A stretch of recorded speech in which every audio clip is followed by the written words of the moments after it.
Hey, what's up guys, TJ here, and this is the 42mm Series 1 Apple Watch, which I've had for a little while now, and no matter what you feel about wearable tech, I feel like it's here to stay. It's not going anywhere. It's kind of a weird concept if you really think about it. For me, I found that it was difficult to find a reason why I would need one of these things. But also, it's one of those things that you just have to buy, and you figure out how you will use it best when you get it. Now, the idea of a smartwatch sounds pretty awesome, and I saw some advantages in it before I got one, and being able to make a phone call while your phone was in your pocket, and also being able to make text messages while your phone was in your pocket as well. Now, this is not the original Apple Watch, but the Series 1 is pretty similar, but it does have a new dual-core processor and an OLED display, which makes it brighter and also faster than the original. And let's call the original Series 0. Also, Apple decided to release not one, but two Apple Watches, which is pretty cool, so you have some choices to choose from. So both the Series 1 and the Series 2 have a dual-core processor, but the Series 2 has an advantage in the GPS antenna that the Series 1 does not have. The GPS may be a make-or-break feature for runners, depending on if you want to bring your phone along with you or if you just want to use your GPS on your watch. Now for me, I like to bring my phone along with me because I like to listen to music and have my headphones on while I'm running. Now you won't be able to play music directly from your Apple Watch, so if you were to just go without your phone and just with your Apple Watch, you won't be able to listen to music. So the GPS wasn't a make or break thing for me, and the Series 1 was a perfect fit for me. Also, the Series 2 has an OLED display that is 2 times brighter than the Series 1, and the Series 2 is swim proof, whereas the Series 1 is only kind of like splash proof. You can test that however you want to. I wouldn't really recommend it, but there's a lot of people out there who have been testing the Series 1 and saying that it's waterproof as well. Now the difference in price is about $100, depending on how crazy you want to get with your options. You have a lot of options with the Series 2 that you don't have with the Series 1. The Series 1, you can get the rubber band. You can also buy third-party bands as well, but the Series 2 has a number of different bands that you can get. You got the sport watch, you got the high-end bands as well that you can get. All that is cool and all, but what makes the Apple Watch useful? Call wife. Being able to send calls and receive calls is one of those luxuries that you never thought you would need until you used an Apple Watch or a smartwatch. I don't know about you guys, but I tend to leave my phone all over the place, all over the house, and being able to take a call from my watch not only makes me feel like a Power Ranger, but it also is pretty useful. After having this watch for a little while, I noticed myself taking calls and receiving text messages, and also responding to text messages from my watch whenever my phone was in my pocket, or if I was driving, or if I didn't have my phone immediately around me. In my opinion, it really comes useful when you're driving or something like that. You can see that you got a notification or something, you know if it's a text message or if it's a call, and you don't have to take your eyes off the road. Yo, what's up? The voice command with the text messages actually works pretty good, and it recognizes a lot of things that I'll say. Sometimes it slips up, like gym instead of gym.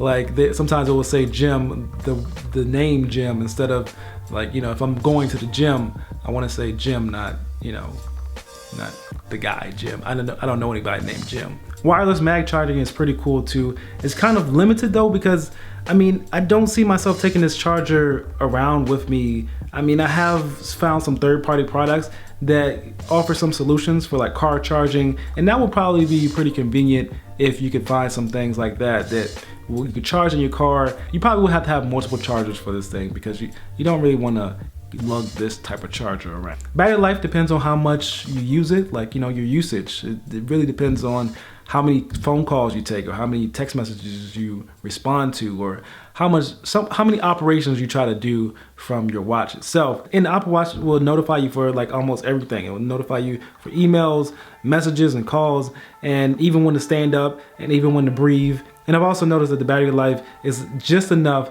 to get you through the day. And I believe you probably will be charging this thing every night if you're going to be using it often. There are some things that I enjoy about this watch, but there are also some things that I don't particularly like too much. I love intuitive products. I love products that are very intuitive.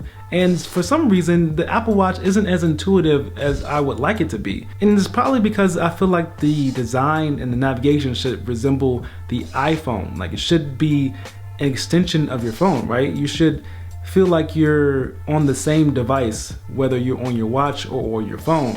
You shouldn't feel like you're on a different device. Now, this is understandable for third-party smartwatches to me, but it just feels like it's out of place sometimes when I'm using my Apple Watch, because you got this navigation screen that's cool and all, but it's not like, you know, simple and just intuitive like you have on the iPhone or the iPad, and mostly all other Apple devices as well. I would like to see more from apps on the watch in the future. I mean, one app in particular is Instagram. It's very kind of disappointing to see what Instagram could do on this watch. You don't get to see a lot of your feed. It's very slow. So apps like that I would like to see more from. Are you really gonna be looking at your Instagram feed? I don't know, but I'm really looking forward to add-ons like I saw from Camera. I believe it's Camera, but they have this really cool band that it can actually operate as a camera as well. So it has a forward-facing camera and a front-facing camera, and it'll be really cool to be able to take FaceTime calls from your watch. Lastly, I just want to talk about some of the things that you guys have asked me on Instagram. So these are some questions from Instagram, and this was from a while ago, so I've been trying to make this video for a while. But thank you guys for responding on Instagram and writing the questions. So I'm going to respond to those right now. So if you don't know, I have Instagram, and that's in the description box below, so go ahead and follow me on Instagram, and you can be notified on when I'll be posting stuff, you know, techie stuff, what's coming up next, and also if you have some questions about stuff, you can see what's posted, and also you can give me some input before I actually make a video, and I can answer those questions. So these are questions that you guys have for the Apple Watch. Let's see. What fitness apps do you have, and do you feel that they are accurate? I don't have any fitness apps on the Apple Watch, but they do have some fitness things up here called activities, and the activity app is pretty good, I would say. I mean, it gives you notifications on your steps, gives you notifications on how many calories you've burned, you can set goals, and I feel like compared to other things like the Fitbit, I think that's another question. How do you compare it to the Fitbit? How does the Apple Watch compare to the Fitbit Blaze was the question. I never used the Fitbit Blaze, but I used the Fitbit before, and I feel like the Fitbit is pretty accurate. The first one that I had wasn't really accurate. It was giving me all types of calories or whatever. But basically, I feel like as long as you enter in the right information as far as your weight, your age, your size and height and all that stuff, as long as you enter in all the correct information, usually it's pretty accurate. Based off your heart rate and based off the information that you provided to it, yes, it can be very accurate. But I haven't used the Fitbit Blaze, so I don't know how accurate it is compared to the two. I never compared the two. The other question is about charging. Have you ever charged the watch, turned off the watch for later use, and then turned it back on and it was dead?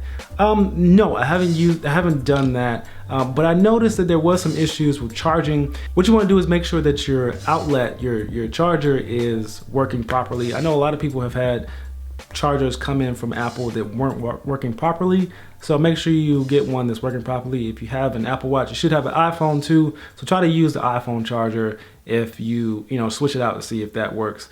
Also, they have a reset that you can do. Is if you press these two buttons together, it will do a hard reset, and that should help if it's having charging issues. But I haven't had any issues with it charging, but there also is some information out there on the web about that stuff if you do have some issues. Yeah, that's pretty much it. If you guys have anything else to say, go ahead in the comments below, and yeah, I will see you guys in the next video.